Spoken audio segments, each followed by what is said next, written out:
Are you, a tired old man, trying to boss me around? Who do you think you are?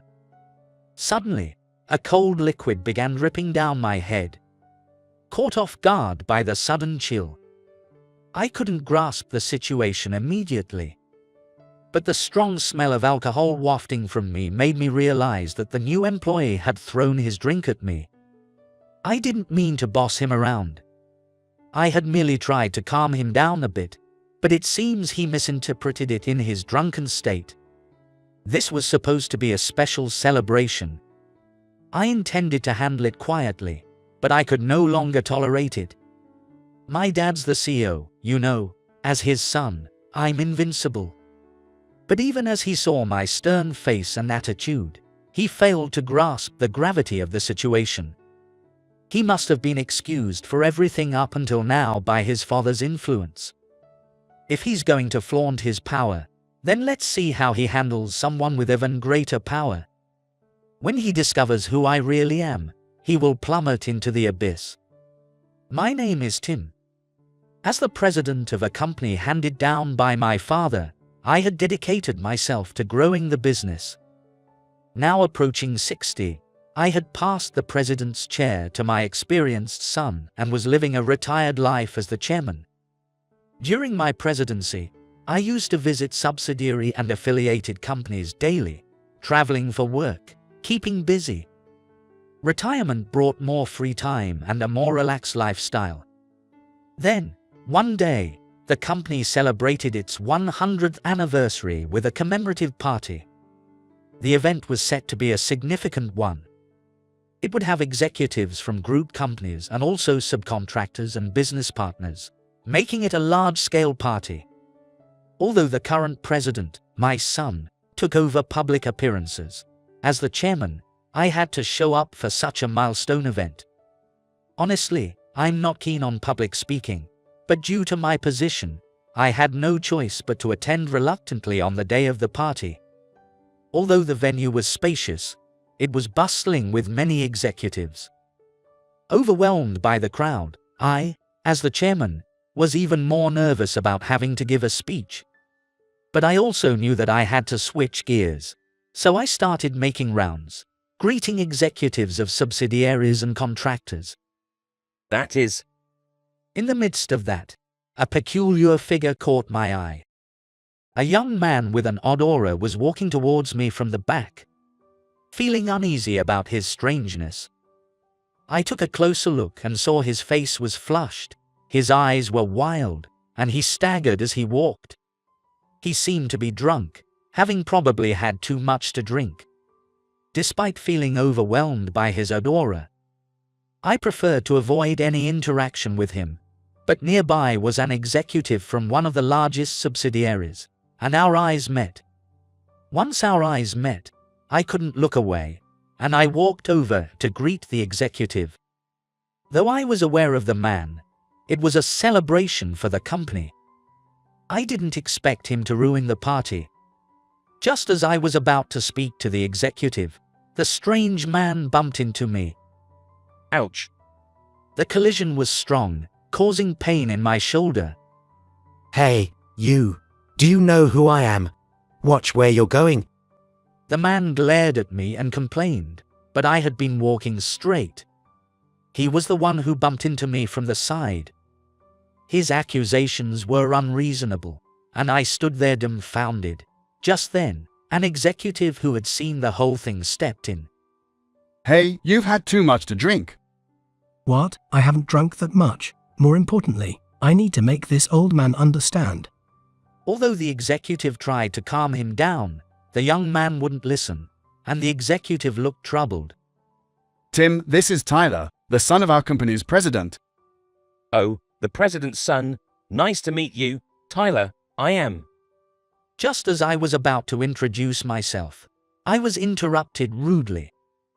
I don't need an old man's introduction. You're probably below me anyway. Tyler interrupted my introduction with a condescending laugh. His remarks were quite rude, but he is in his early 20s. Due to his youth, he probably doesn't understand how to behave in such settings. I was willing to overlook the impoliteness of youth to some extent, but Tyler kept expressing his dissatisfaction. I thought there'd be lots of beautiful women at this party. There are no beautiful women, just old men everywhere. Honestly, this party is no fun. Adults should understand that a company anniversary party would gather business contacts. It's unbelievable that he would complain when his expectations, based purely on his own conveniences, weren't met. I had tried to make everyone enjoy the celebration by arranging a top-notch venue, food, and drinks. Yet, all that came out of Tyler's mouth were complaints, which even I found distasteful. But I couldn't afford to spoil my mood and make others uncomfortable. Tyler, come on, it's a celebration. Please enjoy the good food and drinks. I tried to keep the atmosphere light, but it seemed my words only agitated Tyler more. A tired old man trying to boss me around. Who do you think you are? I had no intention of bossing him around or considering myself superior. But Tyler, influenced by alcohol, couldn't judge the situation calmly. That's why he misinterpreted and became emotional. I realized that I might not be able to calm him down, no matter how hard I tried, if he doesn't sober up a bit. As I was mulling this over, suddenly, a cold liquid dripped onto my head. What the? It smells like booze. Taken by surprise by the cold sensation, I didn't understand the situation immediately.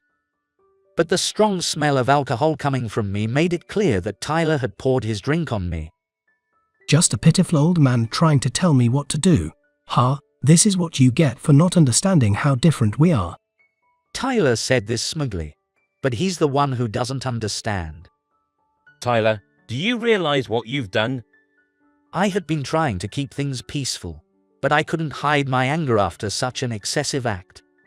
Yet, even seeing my stern face and attitude, Tyler seemed unaware of the seriousness of the situation. My dad's the president, you know, and not just any subsidiary, but the biggest one. So, as his son, I'm untouchable.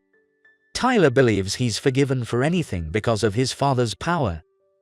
He must have been forgiven for anything, thanks to his father's influence. Unfortunately, there are higher powers, which Tyler doesn't seem to understand. If I don't set him straight now, it won't be good for his future. Get the president here, now. I spoke loudly to an executive. Sensing the unusual tone in my voice, the executive hurried to fetch the president. What are you going to do, calling my dad here? Even if he comes, nothing will change. Tyler, not understanding my position, still looked unconcerned even as his father was being called for. A few minutes later, out of breath, his father, President Smith, arrived. What is this all about? Because Tyler had been yelling loudly, a crowd had gathered around us. President Smith, who had just arrived, sensed the abnormal atmosphere and the crowd. Listen, Dad, this guy was bossing me around. Tyler, fully believing his father would resolve everything, vehemently began to complain. No, I merely asked him to calm down a little, but he wouldn't listen and ended up throwing his drink at me. I explained calmly to President Smith, who turned pale upon hearing this. I'm not at fault, he is, Dad, tell him off. Despite the tense atmosphere, Tyler continued to press his father, but President Smith ignored his complaints and knelt before me to apologize. I'm terribly sorry. Hey, Dad, why are you apologizing to this old man? Faced with an unexpected turn of events, Tyler was bewildered. The situation had become too strained to continue the party. Ladies and gentlemen, I'm sorry. It seems we cannot continue the party today. We will reschedule for another day. Please, feel free to leave now. I announced to the attendees, who began to leave one by one until only Tyler, President Smith, an executive, and I remained. Still bewildered by his father's apology and my sending everyone home, Tyler stood in shock. What's going on? This situation. Tyler, you should apologize too. This man is the chairman of the group. At the executive's words, Tyler seemed to finally understand who I was. The chairman. Since I had left the public duties to my son, Tyler probably didn't recognize me. Upon realizing who I truly was, his face turned pale, and he began to tremble visibly. He had behaved terribly towards someone higher up than his own father, whom he had been relying on. Even he could understand that his father's influence might not be enough to fix the situation. I waited to see how Tyler would react next. I didn't know you were the chairman. Instead of apologizing, Tyler started making excuses. He seemed to imply that not knowing excused his actions, but such excuses don't fly in the adult world. Not knowing? Do you think that's an excuse? As an adult, you should be apologizing first, not making excuses. I said sternly, and he became even more flustered. I didn't mean it like this. If I had known you were the chairman, I wouldn't have done it. He was clearly panicking, continuing to make excuses even as I spoke. Remember, it was you who said you didn't need an old man's introduction when I tried to introduce myself. Tyler, did you really say that? President Smith glared sharply at him. Tyler seemed even more rattled by his father's stern demeanor. Don't just stand there, apologize to the chairman. President Smith, losing patience with Tyler's reluctance to apologize, strongly commanded him. I'm very sorry.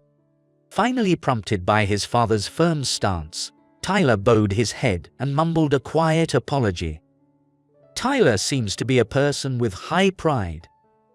Given the magnitude of the situation, normally one would expect a more sincere apology. Is that your apology? Just excuses followed by a barely audible apology? Do you truly feel sorry? Tyler appeared ashamed as I confronted him. My son, I truly apologize. President Smith apologized again, but having been doused in alcohol, I was far from forgiving. President Smith, are you considering making Tyler the president someday? Yes, that was my intention, he stammered. But it's clear now that promoting someone with such flawed character might lead to continual problems. I'm sorry, but if you're planning on making Tyler the president someday, I'll have to withdraw from the subsidiary. What? Why? Tyler reacted strongly to my statement. This incident isn't isolated. I've heard from the executives at the subsidiaries that there have been problems with Tyler's behavior for a while. Continuing this way, he might cause damage to the company. It seems Tyler joined President Smith's company this year. And in just over 6 months, he's already infamous within the group. His usual behavior has been so bad that I've heard numerous complaints about him from other company employees. Though I initially thought these were just rumors, this incident has confirmed that most of what's been said is likely true. Okay, I won't make him president. Sensing my seriousness, President Smith declared in a rushed tone. You said I was going to be president. How can you change the story now? Tyler interrupted the conversation between me and President Smith. I joined the company because I was told I'd become the president. If I'm not going to be president, there's no point in working. According to Tyler, he had other career aspirations, but he gave them up due to his father's strong wish and joined his father's company. He gave up his desired path because he was promised the presidency. Without that prospect, he wouldn't have chosen to work at the current company. Despite his desperate pleas, President Smith turned red with anger and shouted, Do you not understand that your actions could potentially destroy the company? President Smith, usually calm, raised his voice, leaving his son speechless. Just because you are the president's son and people treat you well doesn't mean you can do whatever you want. I felt sorry that he had given up his desired path. But I reiterated to Tyler, who then looked as if he had swallowed a bitter bug. Even his usually kind father and I, the chairman, speaking so sternly, made Tyler hang his head. The party we organized was to celebrate the 100th anniversary, and we spent a significant amount of money on it. Your actions led to its cancellation, so we will be seeking $80,000 in damages. Reorganizing the party will also incur substantial costs. Tyler is an adult, so he must take responsibility for the trouble he has caused. Of course. President Smith, please do not assist him. Tyler will pay the $80,000 from his own earnings, no matter how long it takes. At my words, Tyler's face showed despair. With his father's help, he could probably pay the $80,000 rather quickly. However, if his father helped again, it would only reinforce the notion that his father will always solve his problems. It's best that he learns a tough lesson and pays the money himself for his reflection. With my own efforts, $80,000. You will do it. It's your responsibility. Tyler muttered under his breath, but I firmly reiterated his financial obligation. I apologize for the trouble. I will ensure my son pays the money. $80,000 is impossible. Dad, help me. Tyler clung to President Smith's legs, begging, but as long as I had ordered him to pay, President Smith couldn't do much. Come to terms with it. It's your responsibility for having done as you pleased until now. After being sternly reprimanded by President Smith again, Tyler collapsed and started crying on the spot. I'm ashamed to have raised such a spoiled son. Rumor has it that Tyler was a long-awaited only child, and he had been quite pampered. This situation is tough for Tyler, but also an opportunity. By taking responsibility for his own actions, he should stop behaving as he used to. Through this process, I believe he will learn to live as a responsible adult. The matter was settled with Tyler agreeing to pay me the money, and the meeting was adjourned. A month after the problematic party, we held the rescheduled anniversary celebration, and many people attended, including familiar executives and Tyler's father, the president. Chairman, it's been a month. How is Tyler doing? President Smith, noticing me, quickly came over to greet me, so I asked about his son. At my question, the president's face clouded over. Well, actually, he has been staying at home. Tyler has. I couldn't hide my surprise at President Smith's unexpected response. Previously, Tyler was a confident and assertive young man. Indeed, he had quieted down towards the end of our last encounter. But I had assumed that over time he might regain some of his former vigor. According to President Smith, the incident with me had taken a toll on Tyler, and afterwards, he seemed to have changed and was quietly doing his work. But seeing his current state, many people felt it was the right time to report Tyler's past behaviors to President Smith.